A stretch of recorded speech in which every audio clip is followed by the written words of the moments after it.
that carbon dioxide was a bad guy. After all, it is a waste byproduct from cells creating energy from glucose and oxygen. So I was very surprised to learn that it actually can be good for you. Hi, my name is Luciana Garcia, and I'm an integrative developmental and educational specialist, and my focus is helping you to reverse the learning and behavior challenges of you, your child, or the student that you work with. Today's video, I'm going to talk about breathing and carbon dioxide tolerance, or CO2 tolerance. But first, make sure you hit the subscribe button below so you are the first to know when I post a new piece of content. Not all of carbon dioxide is released from your body when you breathe. I didn't actually know that. So some of it stays, and it actually informs the brain that there is a need to breathe more air. It's important that the body is able to perfectly detect it in order for the respiratory system to appropriately work.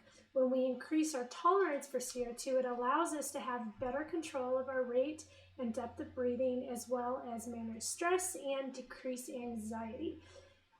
Different breathing and different breath hold techniques can help us develop an increased tolerance for CO2 or carbon dioxide.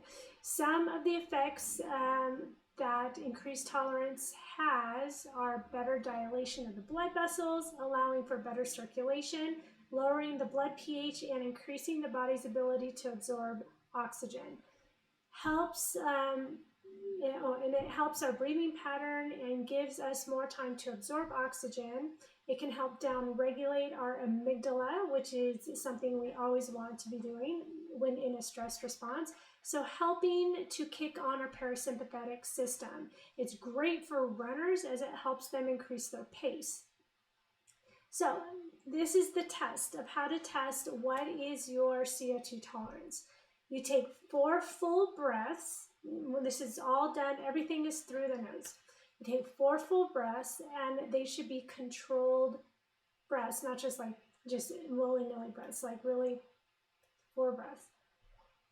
That just made me want to breathe. Okay, at the top of the 4th inhale, you're going to fill your lungs as much as possible, and then you're going to start a timer. So you have to get a timer ready. When you get to the 4th breath, fill your lungs as much as possible, and then you're going to exhale as slowly as possible from your nose. You're going to stretch out that exhale for as long as possible, and it helps to close your eyes so that you can be more effectively, you can stay more relaxed. Then when the air runs out or you feel like you need to inhale, that's when you stop the timer. Okay, and I'm going to give you the results, so when you do this, you can know what range you're in. If you can do it for 80 seconds or more, which by the way I cannot, then that's the elite stage. That's considered advanced pulmonary adaptation. You have excellent breathing control, excellent stress control. Okay, so you want to strive to do that. 60 to 80 seconds is advanced and a healthy pulmonary system, reasonable breath control, relatively reasonable stress control. I'm not sure. I think one time I might have gotten that far. This is where I normally fit in. Between 40 and 60 seconds. Intermediate generally improves quickly with a focus on CO2 tolerance training.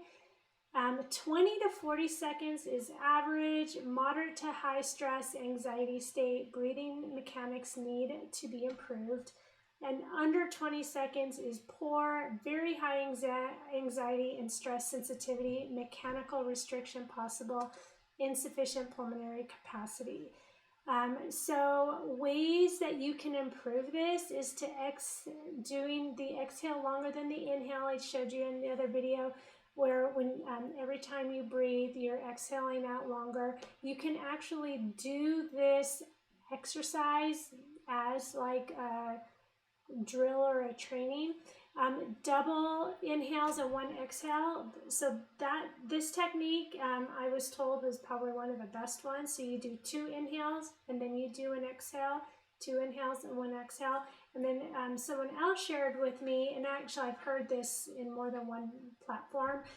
If you do first 3 rounds. So you do this for 3 rounds. First you do 30 inhales, like you inhale for 30 times, and then you hold it as, I think first you just do 3 normal breaths.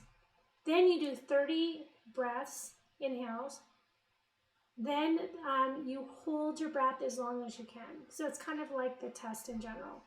In other words, basically you want to be practicing holding your breath. Now the problem is that what I've noticed in the schools and with kids, especially, kids tend, actually people in general, tend to be very shallow breathers.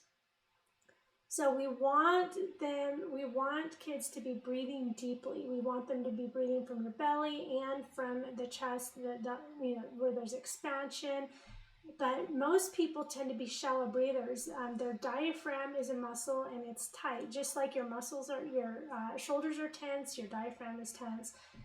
So people are shallow breathers. So we want to practice. So they tend to actually hold their breath. So that's not the kind of breath holding we want. We want intentional breathing in, filling the lungs, holding the breath, and teaching the body to become more sensitive and tolerant to this CO2. Okay, if you are curious about other ways to help downregulate your amygdala and lower your stress response, check out my free ebook, In a Constant State of Fight or Flight, Getting to the Bottom of Sympathetic Dominance, by clicking on the link in the description below. And until the next video, bye-bye.